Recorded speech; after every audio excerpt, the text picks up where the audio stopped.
And welcome to Take and Plant with the Wooddale Public Library. My name is Nada, and we're standing in my greenhouse today where I grow an Herbes de Provence garden year-round.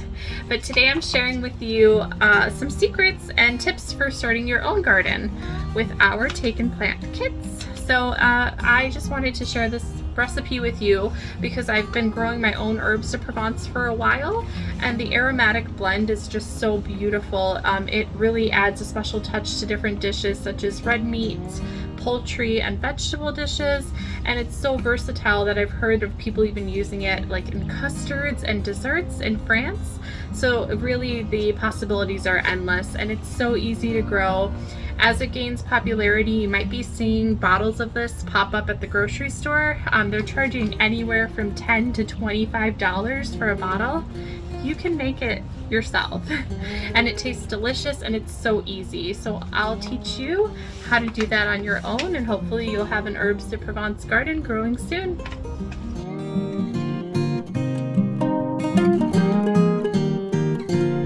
Okay, so let's start our gardens.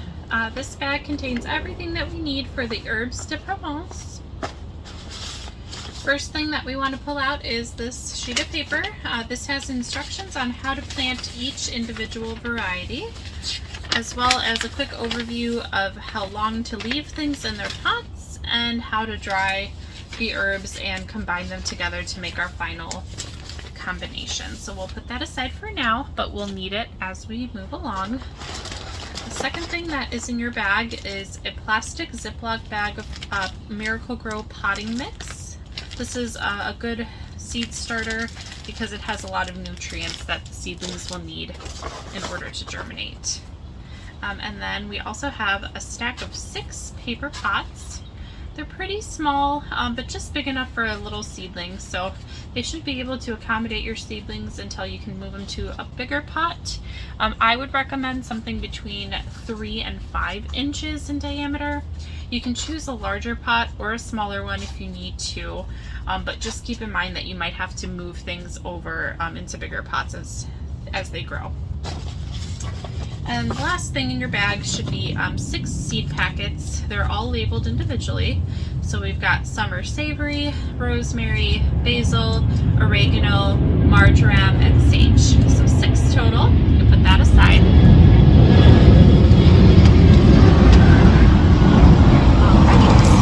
And then each seed has its own instructions. So that would be in this paperwork here. We're starting with basil. That'll be the first plant that we do. So the instructions for basil are to fill 1 paper pot with soil and then sow the seeds about 1/4 inch deep. So we can just go ahead. What I'll do is I'll start each of these pots with a little bit of soil. That way we're ready to go for any of our plants. We don't have to spend any time waiting in between and stocking them again. It's easier to just get your hands dirty once. Alright. So we just want to make sure that that looks pretty even amongst the 6. So once you've got your soil in there, it should be about full with a little bit of space on top. We don't want to fill it all the way. Okay, and you've got all 6 of your little pots ready to go. So the first seed we're doing is basil. You'll find the basil. And again, 1/4 of an inch deep, so not super deep. We'll just throw them in there. And then cover with a little bit of soil. And then for the basil plant, you actually want to tamp the seeds down. So just go ahead and use your thumb. Tamp down the soil to ensure that there's some good contact there. And then the basil is good to go. You can take a marker and put down basil on the side if you'd like to write that down so you know what you've planted. But otherwise, you can also keep the little plastic baggie underneath as like a little coaster or something like that, like a little drip tray. And that would also help you remember what you planted in each of these little paper pots. So the next seed we're doing is the oregano.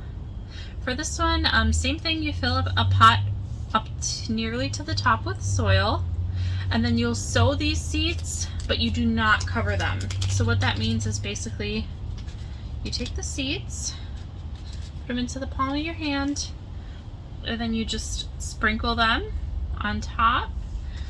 You won't be able to see them because they're so tiny, but once you sprinkle them on the top here, we do not cover them with any soil.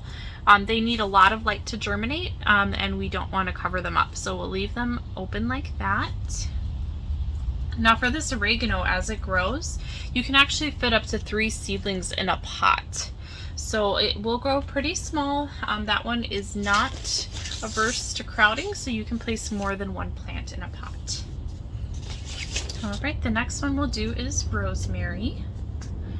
So that is this package, rosemary. For the rosemary, we are going to do something pretty similar to the oregano. We'll sprinkle the seeds.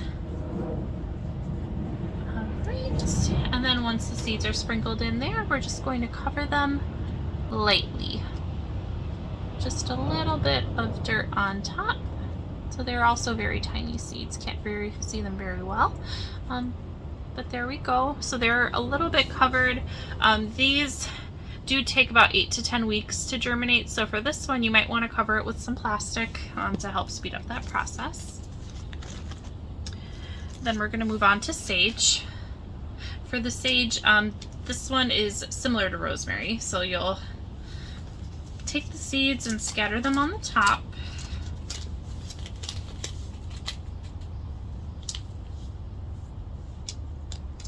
All right, and then you're going to cover them just very lightly, same as we did for the rosemary.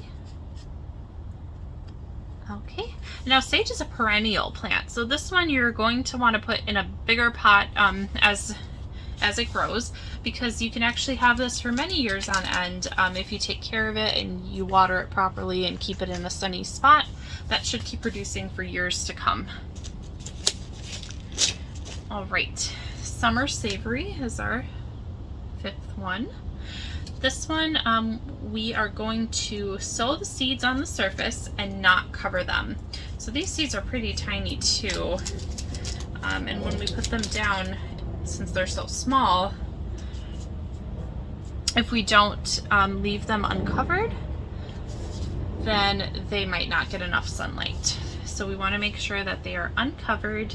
And these seedlings usually germinate in 1 to 3 weeks. So this one we should be seeing pretty quickly.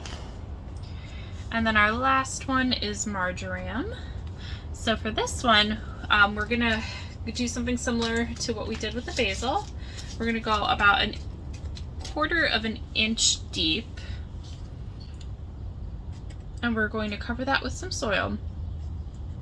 The marjoram does need to be transplanted to larger pots. We're talking something between 3 and 5 inches in diameter once it has 3 pairs of leaves.